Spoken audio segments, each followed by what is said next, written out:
दोस्तों, क्या आपने कभी नोटिस किया है कि कुछ लोग हर चैलेंज को एक्साइटमेंट के साथ एक्सेप्ट करते हैं, जबकि कुछ लोग उसे देखते ही पीछे हट जाते हैं?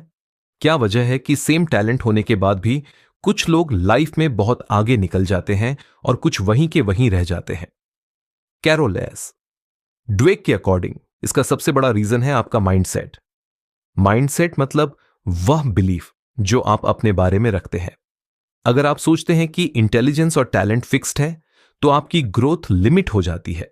लेकिन अगर आप मानते हैं कि स्किल्स, प्रैक्टिस और एफर्ट से इंप्रूव हो सकती हैं, तो आप हर दिन बेटर बनते चले जाते हैं। Lesson 1, fixed mindset versus growth mindset. इस बुक का सबसे इंपॉर्टेंट कॉन्सेप्ट है दो तरह के माइंडसेट। फिक्स्ड माइंडसेट वाले लोग बिलीव करते हैं कि उनकी एबिलिटीज जन्म से ही फिक्स्ड है। अगर वह फेल हो गए तो उन्हें लगता है कि वह केपेबल ही नहीं है। दूसरी तरफ ग्रोथ माइंडसेट वाले लोग फेलियर को लर्निंग अपॉर्चुनिटी समझते हैं। उनके लिए हर मिस्टेक एक फीडबैक होती है। सिंपल एग्जांपल लो, अगर एक स्टूडेंट मैथ्स में फेल हो जाए और कहे मैं मैथ्स में वीक हूं, तो यह फिक्स्ड माइंडसेट है। लेकिन अगर वह कहे अभी वीक हूं, प्रैक्टिस से इंप्रूव करूंगा, तो यह ग्रोथ माइंडसेट है।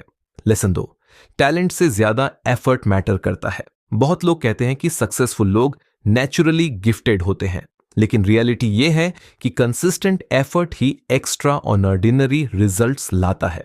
प्रैक्टिस सिर्फ काम को रिपीट करना नहीं होती, बल्कि हर बार खुद को इंप्रूव करना होता है। जब आप एफर्ट को इंपॉर्टेंस देते हो, तब आप चैलेंजेस से डरते नहीं, बल्कि उन्हें ग्रोथ का चांस समझते हो। लेसन 3, फेल्योर एंड नहीं, फीडबैक है। हर सक्सेसफुल इंसान ने फेल्योर देखे हैं। ग्रोथ माइंडसेट का मतलब है फेल्योर के बाद खुद को जज न करना, बल्कि यह पूछना मैंने क्या सीखा, अगली बार क्या बेटर कर सकता हूं, कौन सी स्ट्रैटेजी चेंज करनी चाहिए। जो लोग फेल्योर से सीखते हैं वही लॉन्ग टर्म में जीतते हैं।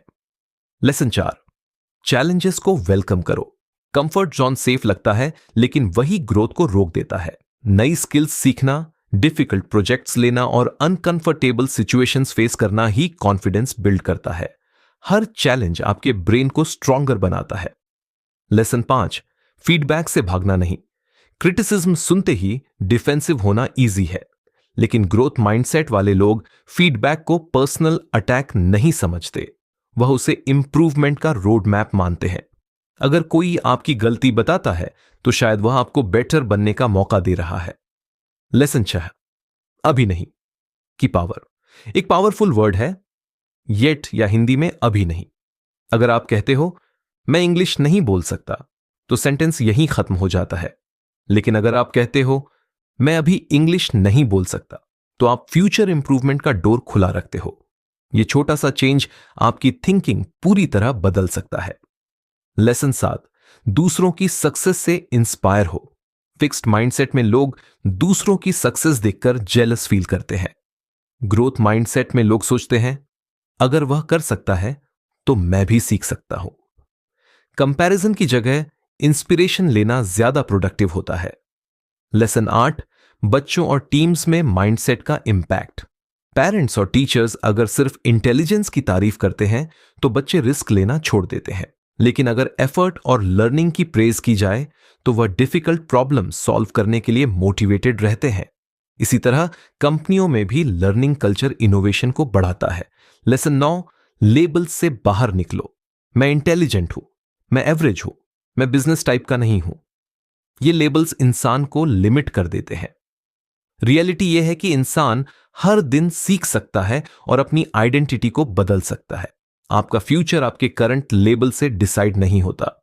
लेसन 10, डेली ग्रोथ हैबिट बनाओ। हर दिन खुद से 3 सवाल पूछो।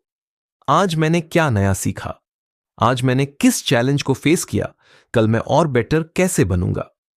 यह सिंपल हैबिट आपको कंटिन्यूअस इंप्रूवमेंट की डायरेक्शन में ले जाती है। कंक्लूजन, माइंडसेट का सबसे बड़ा मैसेज यह है कि आपकी एबिलिटीज परमानेंट नहीं है। आपका ब्रेन प्रैक्टिस, लर्निंग और परसिस्टेंस के थ्रू डेवलप होता रहता है। अगर आप हर सेटबैक को लेसन समझकर आगे बढ़ते रहेंगे, तो धीरे धीरे इम्पॉसिबल लगने वाले गोल्स भी अचीवेबल बन जाएंगे। इसलिए अपनी वोकैबुलरी से मैं नहीं कर सकता हटा दीजिए और उसकी जगह बोलिए मैं अभी नहीं कर सकता लेकिन सीख रहा हूं। यही छोटा सा शिफ्ट आपकी एजुकेशन, करियर, रिलेशनशिप्स और पूरी लाइफ का डायरेक्शन बदल सकता है,